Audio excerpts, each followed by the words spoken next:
O riso cortou a sala como uma lâmina fina.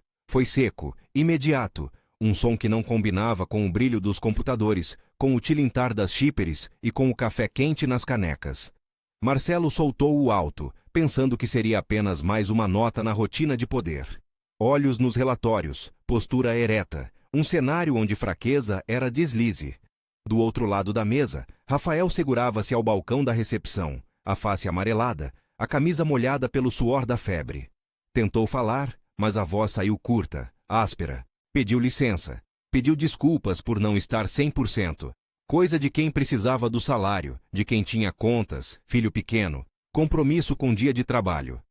Se você está desse jeito, volte para casa, disse Marcelo ríspido, com aquela espécie de compaixão que se disfarça de eficiência. Não contamine todo mundo. Ninguém aqui tem tempo para drama. A risada que veio depois não foi apenas entre dentes. Veio com plateia. Alguns olharam para o médico do RH, que encolheu os ombros. Outros evitaram os olhos do chefe. Havia ali uma espécie de consenso silencioso. O mundo do escritório tolera fraqueza com instruções de saída. Rafael não brigou, não rebateu. Respirou fundo, juntou os papéis na mão trêmula e saiu sem pressa, como quem tenta esconder o tremor que vem de baixo. O corredor do prédio projetou o som do próprio passo de Rafael como um tambor. A porta se fechou. A risada de Marcelo ficou pequena, ecoando no vidro do prédio, e foi absorvida pela cidade como quem deixa uma pedra cair num lago. Mas o som permaneceu, guardado, pronto para retornar. Marcelo voltou para sua sala. Fez um gesto mecânico para que a assistente lhe trouxesse café. Olhou a cidade pela janela do andar alto, concreto, carros, as árvores pequenas do canteiro da avenida parecendo brinquedos. Havia uma sensação de controle que o terno traduzia bem. No entanto, por trás daquela fachada de comando, havia uma sala escura onde certas memórias tinham morada. Amanda. Uma foto no escritório, que ele sempre mantinha virada para não precisar olhar. Uma casa silenciosa, onde o berço permanecia um espaço de ausência. Gabriel, o filho, vinha aos fins de semana, e Marcelo cuidava dele como se cada gesto tivesse que compensar um passado de culpa. Quando a assistente bateu à porta com a xícara, ele escondeu o tremor da mão e sorriu. A risada da manhã, que para ele fora apenas uma coisinha, um corte seco feito no tecido do dia, parecia não tocar a parte dele que ainda era menino. O menino que aprendeu cedo que mostrar fraqueza era um perigo. Ele alinhou os relatórios, marcou reuniões, chamou o diretor de operações, manteve o timbre firme. No fundo, no canto mais reservado da consciência, havia uma voz que testava a defesa. Você foi duro demais. Rafael voltou para casa. Voltou numa moto que um amigo emprestou, com a blusa grudando no corpo devido ao suor. Em casa, a luz estava fria. A panela no fogão deixara de chiar havia horas. Havia 2 meias descombinadas no chão, e um brinquedo com as cores desbotadas de quem pertence a um lar apertado. O filho, Pedro, 4 anos, tossia baixinho no sofá, coberto por um cobertor que já vira vento e chuva antes de ser recolhido. Rafael ajeitou a testa do menino e sentiu a pele quente. Pegou a caixa de remédio que a mãe de Pedro sempre deixava à mão. As finanças pesavam como uma grade. Faltar ao trabalho poderia significar perder a conta do mês. Ele tinha ido porque precisava, porque era preciso. A cidade moveu-se como se nada tivesse acontecido. Nos prédios vizinhos, executivos tomavam decisões, motoristas buzinavam, uma senhora alimentava pombos no calçadão. A vida acontecia em camadas que raramente se tocavam. Até que, algumas horas depois, um fio cruzou as camadas e mudou destinos. Marcelo estava no carro. O dia minguava, o trânsito era lento, a luz do entardecer pegando o vidro e transformando o asfalto em ouro molhado. O telefone dele vibrou com um número conhecido. A escola de Gabriel. Ele não hesitou. Atendeu com a respiração presa. Senhor Marcelo, seu filho teve uma convulsão. Estamos levando para o pronto-socorro. A mãe que cuida dele ligou e disse que... A voz feminina do outro lado era lacunar, cheia de detalhes que não entravam limpos quando tudo que ele via eram imagens rápidas. Gabriel pálido, a blusa suja de biscoito, um brinquedo no chão. O mundo virou estreito. O carro dobrou a esquina com um movimento bruto. As mãos de Marcelo apertavam o volante. Lembrou-se de Amanda. Lembranças cavaram feridas que ele tampou com trabalho e ordens. Agora, a ferida abria de novo. No banco de trás, a imagem de Rafael rondava. O homem pálido, a risada de Marcelo. Um estalo atravessou o espaço entre um ato de menor importância moral, um comentário no escritório, e uma urgência que lhe rasgava a noite. Só então, como acontece com quem desperta de um sono agudo, Marcelo percebeu que o riso do começo do dia soava diferente. Soava como uma porta que deixara alguém do lado de fora, vulnerável. No hospital, o corredor branco cheirava a desinfetante e a café frio. A sala de pronto estava cheia de murmúrios e passos rápidos. Gabriel estava em um pequeno leito. A enfermeira segurava-o com a mesma firmeza de quem faz aquilo de madrugada. Mais de uma vida. Marcelo sentou-se ao lado da maca como quem volta a si. Os batimentos no peito soavam mais alto que as máquinas. Um doutor explicou, com palavras profissionais e claras, que convulsões em crianças pequenas requeriam investigação, que poderia ser febre alta, que era preciso exames. Tudo isso foi dito com competência e sem promessas fáceis. Marcelo concordou com a cabeça, notando que a ciência fazia o que ele, por muito tempo, tentou substituir com gestos de controle, trazer ordem no caos. Fora do quarto, na pequena copa do corredor, estava Joana. Era impossível descrevê-la com um único detalhe. Vendedora de flores, mãos que tinham trabalhado na terra, olhos que carregavam a sabedoria de quem viu muito e não julgou demais. Levava um saco de flores murchas, as que ninguém comprava no fim do dia, e um rosto sereno. Tinha vindo ao hospital visitar a irmã que havia terminado de produzir um parto complicado na semana anterior. Dizia que crianças traziam uma claridade que a alma precisava. Ela conversava baixinho com uma senhora que não enxergava bem. Não havia pressa.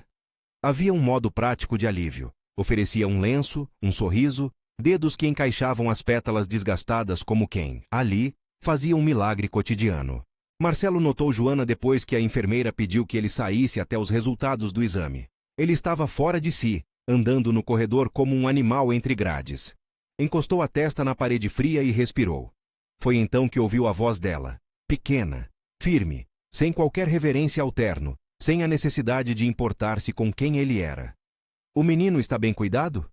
perguntou Joana, olhando para ele como se fosse um homem qualquer na fila da vida. Ele torceu a boca, surpreso. Não estava acostumado a receber perguntas que não viessem embaladas por consideração pelo status. Respondeu, em fôlego curto, que sim, que os médicos eram competentes, que talvez fosse apenas febre forte, que precisava esperar. "A gente não governa o corpo, não é?" disse ela sem esperar resposta. "Mas pode governar a pressa. Não adianta correr quando tem que esperar. Às vezes o que precisa de ajuda é o coração." Aquelas palavras, simples como uma toalha pendurada ao sol, tocaram-no. Marcelo arregalou os olhos. Não sabia se a sensação que o apertava era vergonha ou reconhecimento de que suas mãos, aquelas mãos que tocavam contratos e apertavam acordos, haviam sido frias com quem precisava delas, quem sabe mais do que nunca. Ele lembrou do riso no escritório. A imagem de Rafael, magro e afastado, surgiu com nitidez. "Eu ri de um dos meus funcionários hoje", disse Marcelo com a voz que falhava. "Disse que saísse se estivesse doente." Joana desviou o olhar por um segundo, e então sorriu com a generosidade de quem já sabia que todo mundo carrega histórias. "A gente erra, senhor. O problema é quando a gente não faz diferença depois." A frase foi um puxão de ancoragem. Marcelo ficou com ela presa no peito. Não era pregação, era constatação. A vida real não aceita manchetes. Ou se repara, ou se vive com a marca. A espera prolongou-se. O médico voltou, com um papel, explicando medidas práticas. Controle de temperatura, observação, exames de sangue. Nada de fórmulas mágicas, nada de palavras que prometessem cura pelo café da manhã. Marcelo sentou-se em uma cadeira dura, e pela primeira vez desde a morte de Amanda, deixou que a emoção se aproximasse sem o vidro protetor do terno. Fechou os olhos. Um senhor saiu. Pequeno, sincero, como pedido e como confissão. "Senhor, dá paz ao meu filho, dá força ao médico, dá calma a mim." Era uma oração curta, sem teatralidade, sem promessa, uma súplica humana, crua. Joana encostou a mão no ombro dele com carinho breve, como quem sabe o que é orar com as mãos no barro. "Vou levar umas flores", disse ela. É pouco, mas flores têm jeito de dizer que a vida acontece, mesmo quando tudo parece grande. Quando Marcelo abriu os olhos, a imagem que o seguiu foi a do menino no sofá de Rafael. Lembrou-se dos olhos do empregado, daquela mistura de resistência e medo. Havia um fio invisível conectando tudo: fracasso em controlar, necessidade de dependência, Fragilidade que não escolhe classe. A verdade, essa durona, começava a se instalar. O poder sem compaixão pode ser um peso que se volta contra quem o carrega. A cena foi rápida, como certas decisões que depois se alastram. Marcelo saiu do hospital e caminhou com passos apressados até a rua. O ar frio parecia lavá-lo. Pegou o telefone. O hábito antigo de resolver com ordens não se aplicava ali. Ele não podia mandar em um exame, não podia pautar a mão do tempo, mas podia agir em relação ao homem a quem rira. Discou o número do departamento de RH. Pediu para falar com o nome do funcionário que havia saído. A voz ao outro lado, ainda protocolar, ainda camerística, hesitou ao ouvir. Encontraram Rafael pelo telefone da casa. Ele atendeu. Do outro lado, um ruído de choro infantil. Marcelo ouviu de repente uma verdade nua. A voz do empregado não era apenas grama rala abaixo do salto do escritório. Era uma casa, um corpo de gente que amava e que precisava.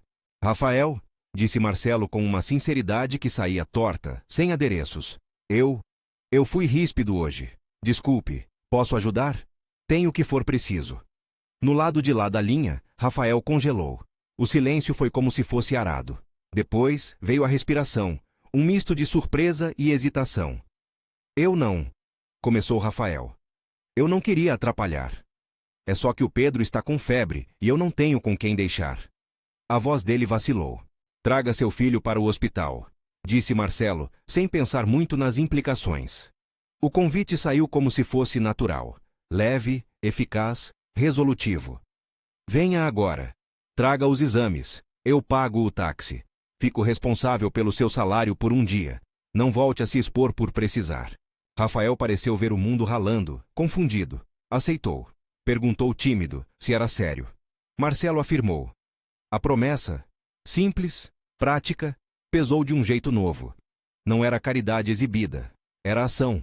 O telefone caiu na mão de Marcelo com uma sensação estranha de calor. A vergonha, essa visitante, transformara-se em impulso, reparar. Quando Rafael chegou ao hospital com Pedro nos braços, Marcelo estava já na porta da emergência, esperando, com o corpo tenso e a voz baixa. Ao vê-lo, Rafael hesitou por um segundo, medindo se a imagem era de arrependimento ou de uma nova ordem de poder. Marcelo foi até ele e estendeu a mão como quem estende um pedaço de terra de volta. Sinto muito, falou sem soleneza, apenas verdade. Rafael aceitou o aperto como quem aceita a água. Não havia espetáculo. Havia apenas o encontro de dois homens que se reconheceram em fragilidade. A enfermeira os atendeu com calma. Os procedimentos correram com respeito à medicina, sem milagres. Exames confirmaram que Pedro tinha uma infecção viral que, com medicação e repouso, poderia ser tratada. Não foi promessa de cura instantânea. Foi ciência, ação e acompanhamento.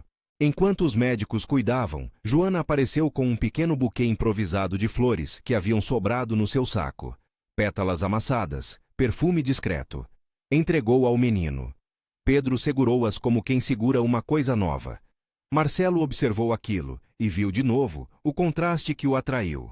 O homem com terno e a mulher com mãos calejadas oferecendo o mesmo gesto essencial de humanidade. Aquela noite terminou com Gabriel sob observação e Pedro recebendo medicação. Marcelo não dormiu. Sentou-se numa cadeira do quarto do hospital, mãos unidas, e pensou no que dissera aquele funcionário horas antes. Não foi apenas o ato de desculpar. Foi o reconhecimento de que, por trás de uma risada no escritório, havia uma vida que poderia ter desabado se ninguém tivesse estendido a mão.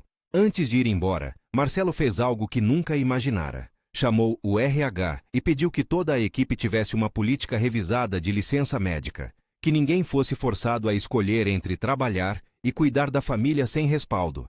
Pediu que criassem um fundo emergencial para famílias de funcionários que enfrentassem crises médicas. Pediu também para encontrar Rafael no dia seguinte no escritório e conversar com ele. Não com o poder de chefe, mas com a humanidade de alguém que havia aprendido na própria pele o custo da indiferença. No caminho de volta para casa, a cidade parecia diferente. As luzes dos postes não eram apenas pontos, eram pequenas testemunhas do que ele havia escolhido fazer. O arrependimento o acompanhava, mas não como culpa que paralisa. Vinha com um impulso de conserto.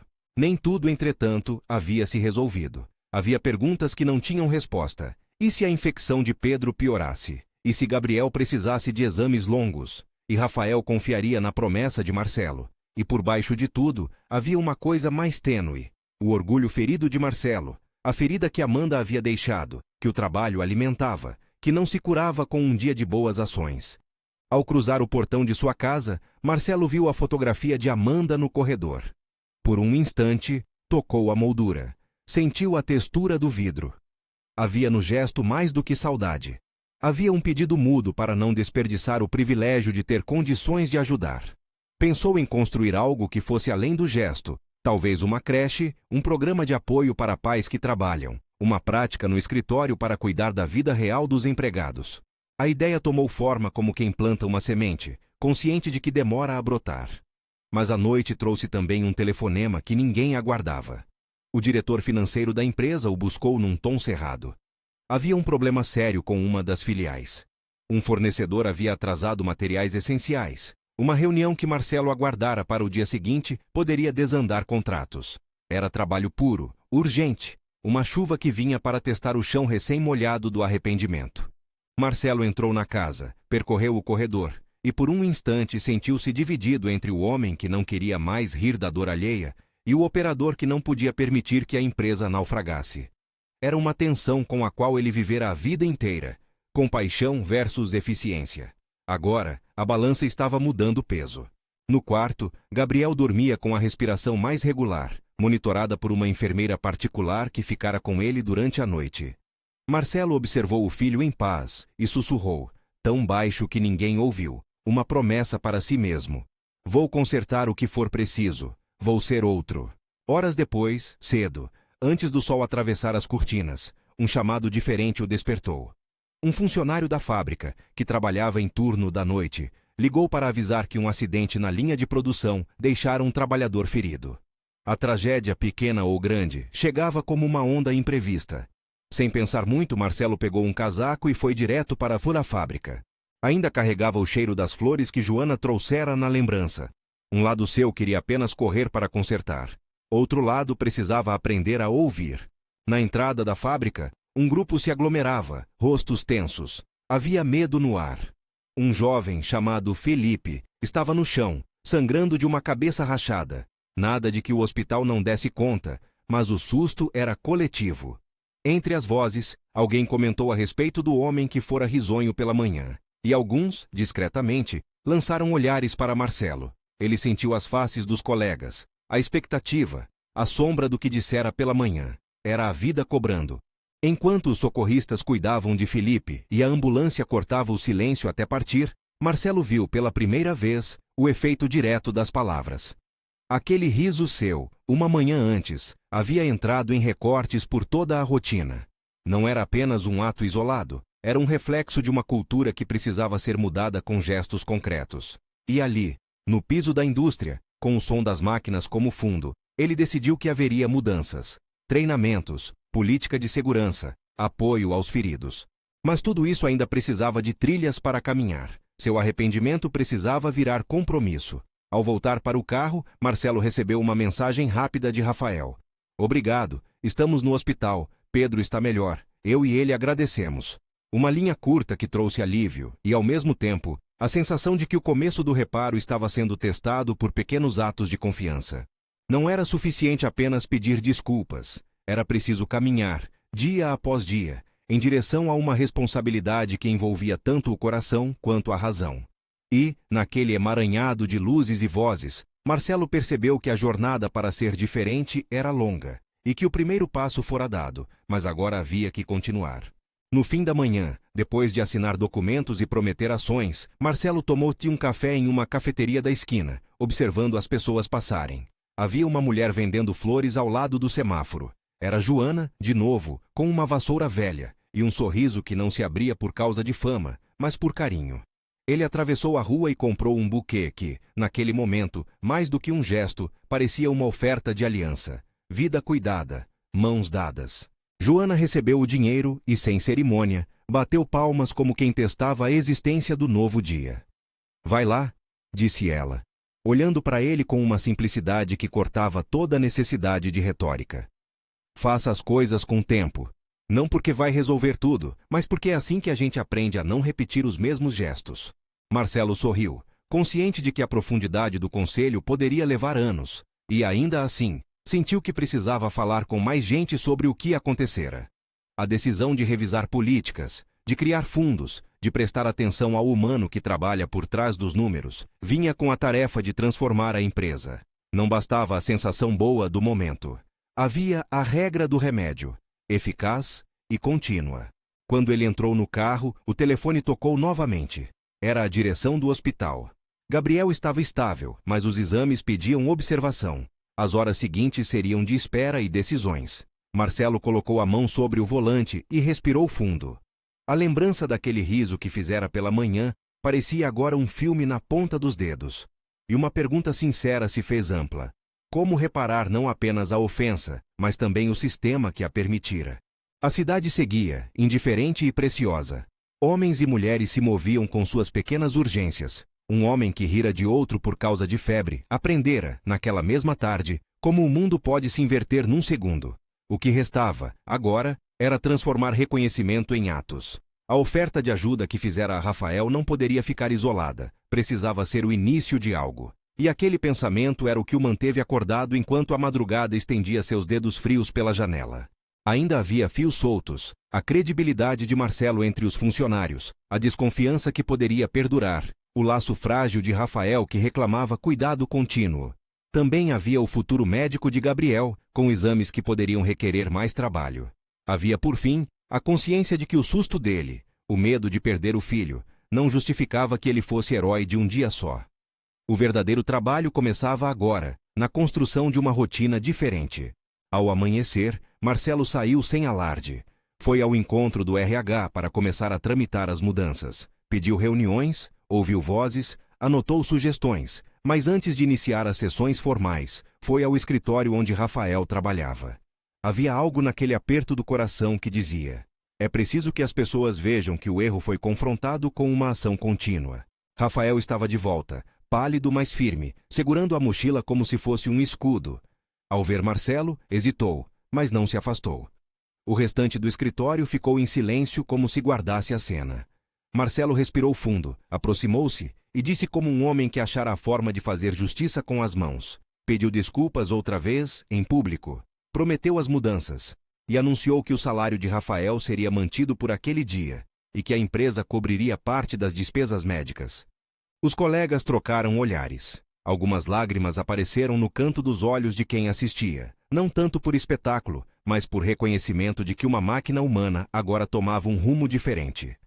Rafael sorriu, pequeno e recatado, como quem olha para um começo.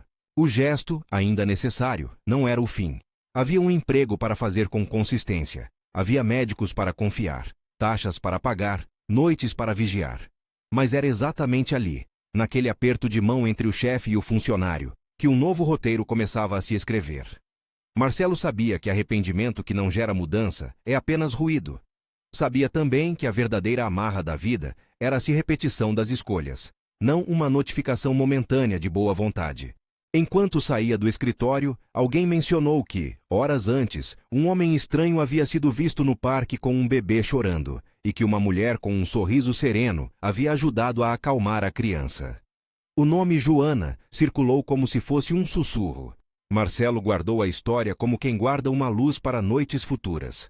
Ainda não havia conclusões, mas havia um rumo. E naquele momento, com pendências médicas pela frente, com a promessa de políticas a tramitar, e com as mãos ainda um pouco trêmulas pela emoção, Marcelo sentiu que o riso daquele dia abriria, enfim, uma porta que ele não queria mais fechar. Ainda restavam feridas, desconfianças e desafios, mas algo dentro dele começava a mudar. Havia um impulso novo, fazer o que fosse necessário para que ninguém mais fosse riscado do mapa por um espirro, por um dia de febre, por um minuto de fraqueza. A história estava apenas começando a dobrar uma folha. Havia promessas feitas. Havia flores murchas que Joana ajeitaria e faria brotar de novo com o toque de suas mãos. Havia um chefe que aprendera que o riso pode ferir e que o remédio era a reparação ativa. Mas havia também as horas seguintes, cheias de decisões concretas, e pessoas às quais ele ainda teria de provar que o arrependimento não era uma fumaça passageira. E enquanto o dia abria, a cidade respirava, e as vidas entrelaçadas, do homem de terno, do vendedor que veio da periferia, da mulher que vendia flores, da enfermeira, do menino febril. Aguardavam os passos concretos que transformariam uma risada em algo que só seria verdade quando fosse substituída por cuidado contínuo. A manhã abriu-se em mais luz do que manchete. Marcelo passou as próximas horas em reuniões que agora tinham outro sabor. Decisões que mexiam com pessoas, e não apenas com margens de lucro. Quando falou ao conselho sobre a necessidade de criar uma política de licença médica e um fundo emergencial, não usou mais termos técnicos como desculpa para adiar. Havia nas palavras dele a urgência de quem vira, por dentro, a consequência do próprio gesto. Alguns membros da diretoria cruzaram os braços, citaram números, riscos e precedentes. Outros, mais jovens, escutaram com curiosidade. Ele sabia que convencer a máquina significaria mais do que um gesto simbólico. Exigiria persistência e dados. Propôs, então, um projeto piloto. Um programa de auxílio a funcionários em situações médicas emergenciais, com apoio financeiro imediato por 30 dias, e a criação de um grupo de suporte que ligaria profissionais de saúde, assistência social e recursos humanos. Pediu que sua própria família contribuísse com um fundo inicial para cobrir as primeiras despesas, não para aparecer, mas como forma de colocar seus recursos onde antes havia apenas palavras. Depois das reuniões, Marcelo foi ao hospital. Gabriel ainda estava em observação, mas a respiração do menino havia se estabilizado. Ver o filho dormindo com a face mais corada foi como receber um salvo. A proximidade com a vida frágil da criança o fez medir, outra vez, o alcance do riso que tivera na recepção. Havia uma estringa de coisas por consertar. Ele entendeu isso sem romantizar o peso. O pedido de desculpas precisava ser seguido por rotinas que não dependessem de seu estado de ânimo. Resolveu naquele corredor branco que começara a cheirar a rotina nova. Não apenas consertar um caso isolado, mas tentar costurar uma prática que evitasse que outros se sentissem desamparados pelo sistema. Quando saiu do hospital, o entardecer lhe trouxe uma ligação curta do RH. Havia um candidato para liderar o grupo de suporte, alguém com vivência comunitária, experiência com organizações sociais e, sobretudo, sensibilidade prática. Marcelo pensou em Joana antes de ver o nome. O encontro que ocorrera no corredor do pronto-socorro habitara sua cabeça como um convite. Decidiu encontrá-la de novo não porque precisasse de um símbolo, mas porque aprendera que a presença de quem vive a rua e a vida é diferente da teoria que se discute em salas com ar-condicionado. No cruzamento da esquina, Joana vendia flores de novo. A sacola onde guardava as pétalas agora tinha um rótulo improvisado, para quem precisa de um abraço. Marcelo atravessou a rua sem alarde, comprou algumas flores e falou com a mulher de mãos calejadas. O diálogo foi simples. Ele começou confessando, sem metáforas. Eu errei, e quero consertar. Não sei se você aceita isso, mas preciso da sua ajuda. Joana olhou para ele com os olhos que já tinham visto muita promessa e pouca ação. A ajuda que fica no discurso não dura, disse ela. Agora quero ver o que acontece amanhã, no frio e no sábado, quando a gente menos lembra de prometer o que é difícil. As palavras foram como sempre, sem perfume, com força. Marcelo sorriu, sem orgulho. Propôs algo prático, uma parceria entre a empresa e a comunidade onde Joana trabalhava. Pistão inicial de recursos para um pequeno espaço de apoio, onde mães pudessem deixar crianças em segurança, e um programa de plantio de hortas urbanas que gerasse renda e alimento. Ofereceu também que Rafael, quando estivesse pronto, fosse apresentado formalmente, e que sua história servisse de base para a cultura interna que ele queria construir. Não apenas regras, mas relatos humanos que ajudassem a lembrar. Joana hesitou. Sabia que promessas vinham e iam, e pediu tempo para conversar com a avó, a quem sempre consultava para decisões que envolviam a família. Na casa de Joana, a avó recebeu Marcelo com a mesma firmeza que afagava as velhas sementes de sua bolsa. O diálogo foi de homem para mulher que havia criado gerações com a mão na terra. A avó de Joana falou pouco, mas disse coisas que calaram fundo, que ajuda bem dada educa e não cria dívida de humilhação, que o trabalho deveria sustentar a dignidade de quem o recebe, que os nomes das iniciativas importavam menos do que a constância de quem prometia. Marcelo saiu dali com mais do que um projeto, saiu com uma pauta ética, embutida nas palavras de uma mulher que conhecia o valor de plantar e esperar. Enquanto as semanas passavam, pequenas coisas aconteceram. O fundo emergencial foi aprovado como projeto piloto. A empresa destinou parte de um bônus para custear os primeiros atendimentos. Foi criada uma comissão que incluía médicos parceiros, um assistente social e 2 funcionários escolhidos em assembleia. Entre eles, Rafael, que aceitou participar sem pressa, mas com uma sinceridade que desconcertava. Ele não precisava ser herói, apenas queria que a empresa não fosse, outra vez, um lugar onde as decisões se tomassem sem pensar nas casas das pessoas. Rafael tornou-se um elo vivo. Voltou ao trabalho com caretas fugazes que iam se dissolvendo quando via as mudanças feitas. O gesto de Marcelo de cobrir o dia de falta lhe trouxera, sobretudo, a sensação de que era possível depender sem vergonha. Ele participou das reuniões da comissão com uma regularidade que surpreendeu a muitos. Contou, com voz baixa, as dificuldades de conciliar turno, filho doente e conta a pagar. Falou sobre a vergonha de pedir ajuda. Cada relato dele foi transformando a política em algo mais palpável.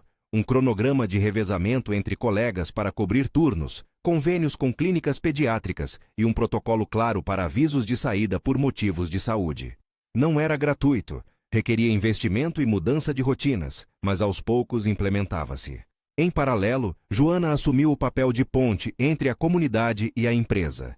O espaço de apoio ganhou um nome simples: Espaço Vida.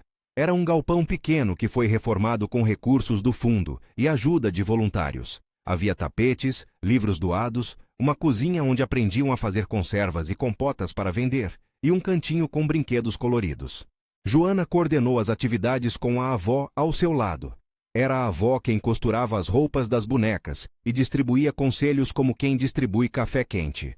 A parceria também incluiu aulas de primeiros socorros e palestras sobre direitos trabalhistas, ministradas por advogados voluntários. Rafael ofereceu o primeiro espaço de conversa, contando sua história e escutando outras.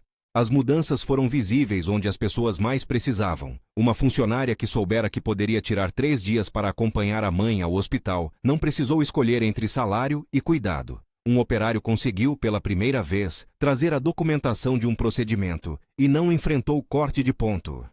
Pequenos gestos, acumulados, começaram a mudar a cultura.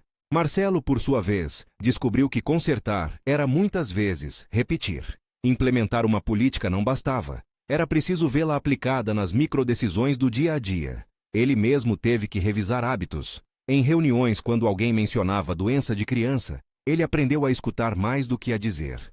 Passou a entrar na sala dos funcionários uma vez por semana para entender a rotina, não para fiscalizar, mas para escutar. Num desses encontros, uma jovem, nervosa, contou que vinha enfrentando pressão para trabalhar horas extras enquanto cuidava de uma gravidez de risco.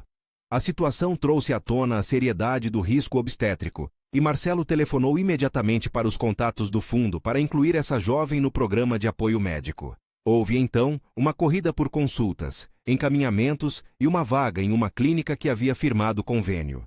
Tudo isso foi feito com respeito aos profissionais de saúde, sem promessas milagrosas e com acompanhamento. A empresa passou a destinar parte dos planos de capacitação para formar líderes que soubessem gerir pessoas, e não apenas processos. Treinamentos obrigatórios sobre empatia no trabalho foram incluídos, com dinâmicas que colocavam os participantes em situações de cuidado. Não faltaram vozes contrárias, que viam isso como soft skills, dispendiosos. Mas quando um acidente no turno da noite deixou um operário em observação, a resposta rápida do grupo de suporte mostrou que a mudança não era ideologia. Salvou tempo de tratamento e reduziu o sofrimento. Arrependimento não bastava. A ação precisava ter resultados concretos. Ao mesmo tempo, a vida de Gabriel melhorava com a rotina de acompanhamento médico. Os exames descartaram causas graves. Era uma infecção que, tratada com remédios e repouso, evoluiu bem. Quando enfim o médico disse a Marcelo que o menino poderia voltar às atividades normais em alguns dias, houve um suspiro de alívio que se estendeu pela casa.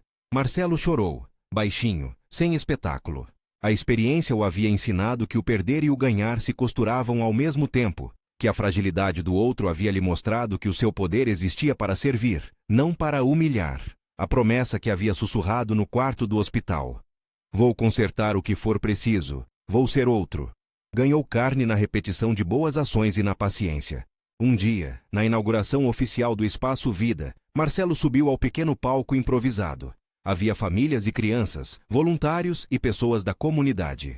Joana estava ao seu lado, mãos no avental, com o rosto limpo de quem dormira pouco, mas dormira cheia de sentido. Rafael se sentou em primeira fila com Pedro apoiado no colo, agora com bochechas rosadas e olhos curiosos. Marcelo fez algo que não costumava fazer em público. Falou com sinceridade sobre erro e reparação. Não leu um discurso polido. Falou do riso no escritório, do momento em que a sua risada encontrou o choro de um pai, da sensação de vergonha que o acordou. Pediu desculpas publicamente a Rafael, não como performance, mas como reconhecimento de um dano e como promessa de reparo. Eu errei, disse ele, olhando para Rafael e para a plateia. E sei que pedir desculpas é o primeiro passo, mas não é o último. Por isso, além deste espaço, vamos implementar uma linha direta de apoio, um fundo que cubra custos imediatos e um programa de folgas quando a família precisar. Quero que aqui fique claro, nosso trabalho não pode pedir que se escolha entre sustento e cuidado. É injusto, e eu assumo a responsabilidade de mudar isso. A plateia aplaudiu, mas mais do que isso, sentiu que algo havia mudado no tom do poder. Havia no rosto de Marcelo um cansaço novo que não era de quem ganha uma virtude de repente, mas de quem trabalha para mantê-la. João, um dos operários, levantou a mão e disse em voz rouca: "A gente precisa de mais disso, o resto a gente aprende depois." Foi uma fala que soou como bênção. A partir dali, a empresa começou a investir em programas de longo prazo, cursos para mães que precisavam voltar ao mercado de trabalho, parcerias com clínicas pediátricas e um sistema de plantões organizados pelos próprios colegas. O objetivo era transformar o episódio isolado em uma cultura corporativa que resistisse ao vai e vem de lideranças. Marcelo, na prática, tornou-se o primeiro a abrir mão de um pouco do controle que o definira. Delegou, escutou e deixou que a voz de Rafael e de outros funcionários guiasse as decisões. Houve resistência. Alguns no alto escalão reclamaram do custo. Uma ação concreta para reduzir horas extras enfrentou reclamação de clientes acostumados a prazos apertados. Mas a presidência, vendo a melhora na produtividade e no clima, cedeu. A mudança não foi imediata. Foi feita de pequenas vitórias, medições e ajustes. A empresa aprendeu que, ao tratar bem as pessoas, reduzia faltas e retinha talentos. E mais importante, ganhou uma reputação de um lugar que cuidava. Enquanto isso, Joana transformava cada flor em história. No Espaço Vida, além de cuidar das crianças e organizar hortas, ela implementou um projeto simples. Os buquês vendidos na rua trouxeram, junto com as flores, bilhetes com mensagens de incentivo. O gesto sensibilizou clientes e moradores. A avó de Joana costurou pequenas bolsas que eram vendidas com os arranjos para levantar fundos. Pequenas economias foram revertidas para comprar materiais pedagógicos. O projeto floresceu não por mágica, mas por trabalho paciente. Joana, que já não dormia à noite pensando apenas nas contas, agora dormia com a sensação de que seu esforço ajudava a costurar redes. Rafael, por sua vez, passou por uma certa metamorfose. Não virou quem não era. Manteve a humildade que sempre teve, mas começou a falar em reuniões de comitê, representando colegas que não costumavam ter voz. Sua história passou a ser ouvida não como caso isolado, mas como sinal de um problema sistêmico que precisava de soluções práticas. Ele fez um curso noturno de logística oferecido pela empresa e conseguiu, ao fim, uma promoção que o tirou das linhas de produção pesadas e o colocou em funções administrativas. A promoção não foi dada como caridade, foi fruto de investimento em sua formação e de suas capacidades. Ele, emocionado, desejou que a confiança recebida não fosse traída. Prometeu fazer jus e, ao mesmo tempo, ajudar a formar outros. Num sábado ensolarado, já com o Espaço Vida funcionando há meses, uma situação nova testou a sustentabilidade das mudanças. Uma mãe chegou correndo, o bebê chorando e com febre. A rede do programa foi acionada. Transporte rápido, apoio do pediatra conveniado e um alojamento temporário para a mãe descansar enquanto o bebê recebia atendimento. A resposta foi coordenada, sem pânico e com eficiência humana. A mãe, entre lágrimas, agradeceu não apenas pelo atendimento médico, mas por não se sentir culpada por ter que buscar ajuda. A cena selou para muitos o sentido da iniciativa. Não era sobre bonança, era sobre dignidade restaurada. Algumas semanas depois, Marcelo recebeu uma carta simples, escrita com letra desalinhada. Era de uma moradora da comunidade, uma costureira que, graças às aulas no Espaço Vida, firmara parceria com uma ONG e começara a vender peças pela internet. Na carta, ela dizia: "Você me deu uma coisa que não se compra, tempo para costurar a vida da minha família." A frase atravessou o terno de Marcelo como se fosse uma faca meiga. Ele pendurou a carta no mural da empresa. Era, para ele, um lembrete de por que o gesto havia que se manter. Não faltaram momentos de dúvida. Em uma reunião particularmente tensa com acionistas, alguns questionaram se tudo aquilo não era um gesto público para limpar imagem.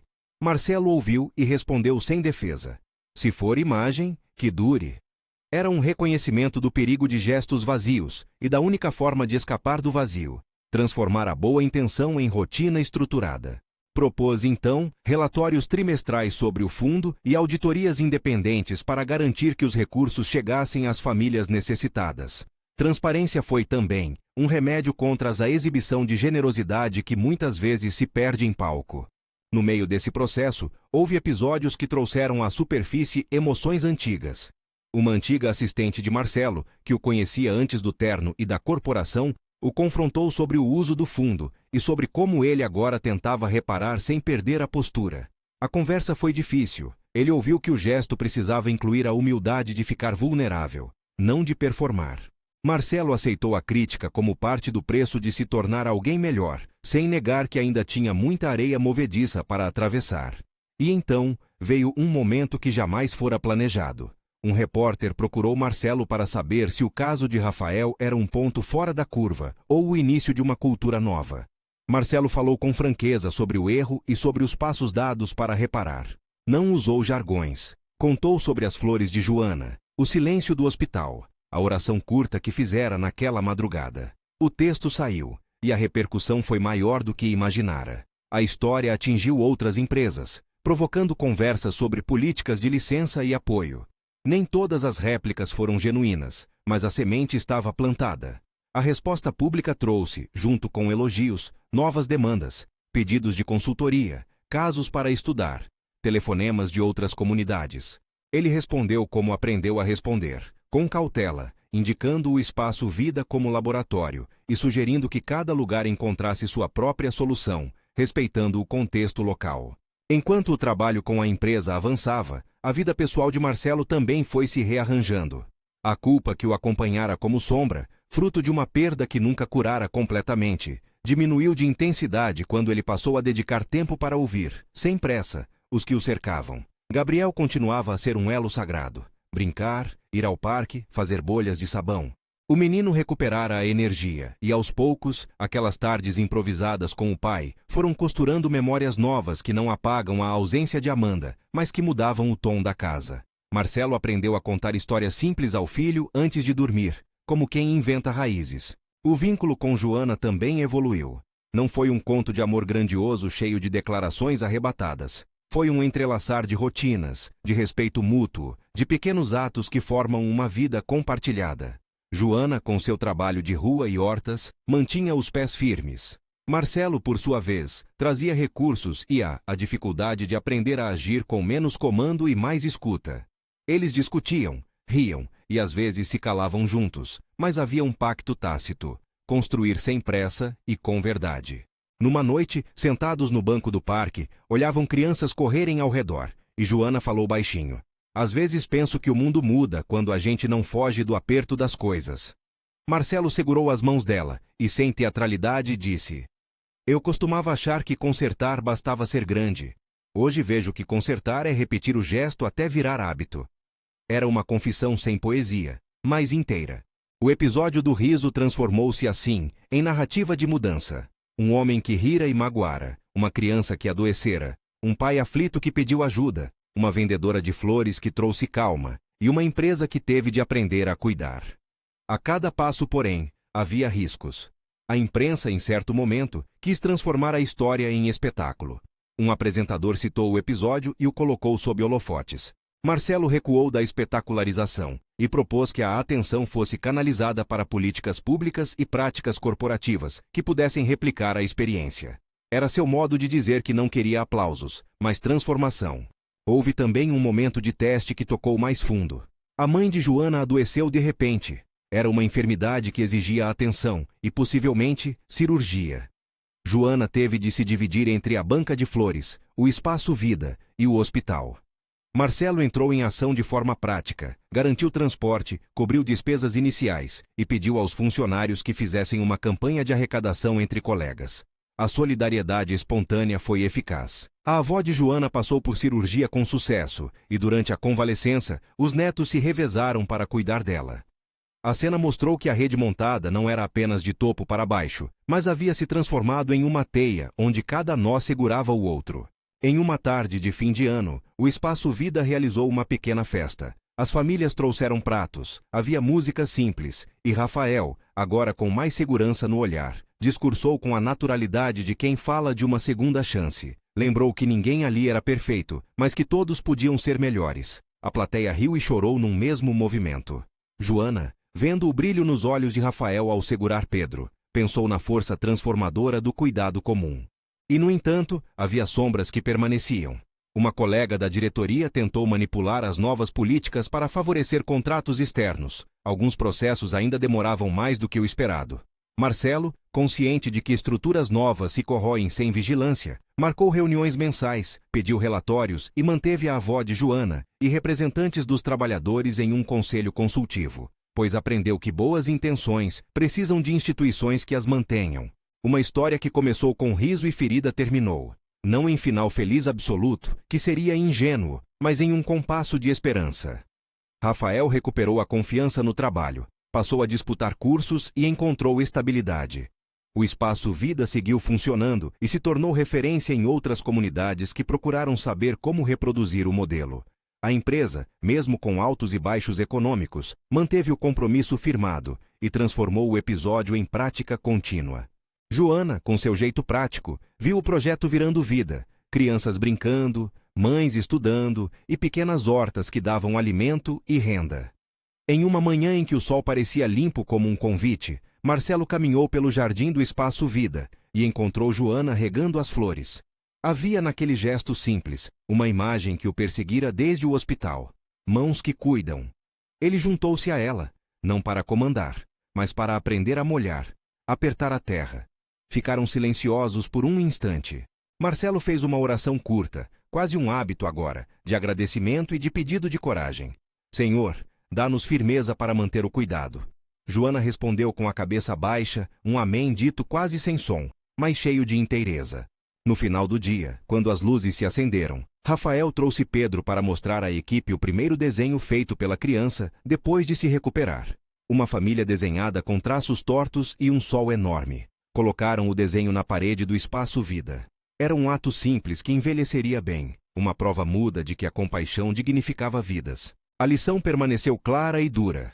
O riso que um dia feriu desencadeou passos, não fáceis nem perfeitos, que transformaram relações. O arrependimento do chefe não ficou em palavra, tornou-se ação e rotina. A reparação exigiu disciplina, humildade e recursos. Não curou todo o sofrimento do mundo, nem apagou as perdas de Marcelo ou de outros. Apenas começou a costurar uma prática de cuidado que dava aos mais frágeis uma chance de respirar. Se há algo para levar daqui, é isto. O poder sem compaixão fere. A compaixão sem ação morre na intenção.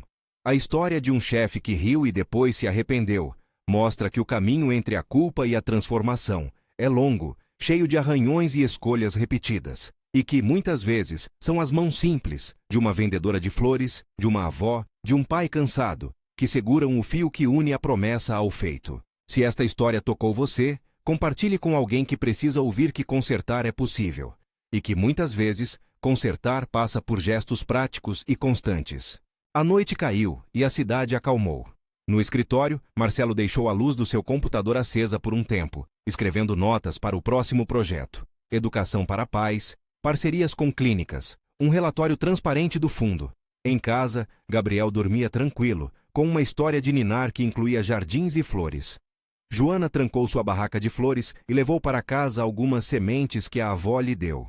Rafael, em casa, ajeitou as meias do filho e sorriu com uma confiança que antes não cabia no peito. Eles não celebraram vitória definitiva. Celebraram um tempo novo, de atenção, de promessa feita e cumprida, de rotina que ensinava. E no silêncio que antecede o sono, Marcelo fez outra oração curta, desta vez sem fundo de desespero, apenas com um pedido de graça para continuar. Senhor, ajuda-me a não repetir o que fiz. Ajuda-me a ser constante. Não era pedido de garantia, mas de perseverança. A cidade seguia sua dança de desafios e afetos. As vidas que se cruzaram naquela tarde, do chefe, do funcionário, da vendedora de flores, do menino febril, da avó sábia, dos médicos e das enfermeiras, continuaram, de modo humilde e corajoso. Os passos dados depois do riso do começo não apagaram o que fizera mal, mas mostraram que o arrependimento, quando se traduz em ação, tem o poder de curar lacunas e aproximar pessoas. E assim, sem palavra final grandiosa, a história terminou como deve terminar toda a história que quer viver. Com gente que decide ser melhor no dia seguinte. Se você puder, cuide de alguém hoje. Compartilhe esta mensagem com quem precisa ouvir que humildade e ação transformam.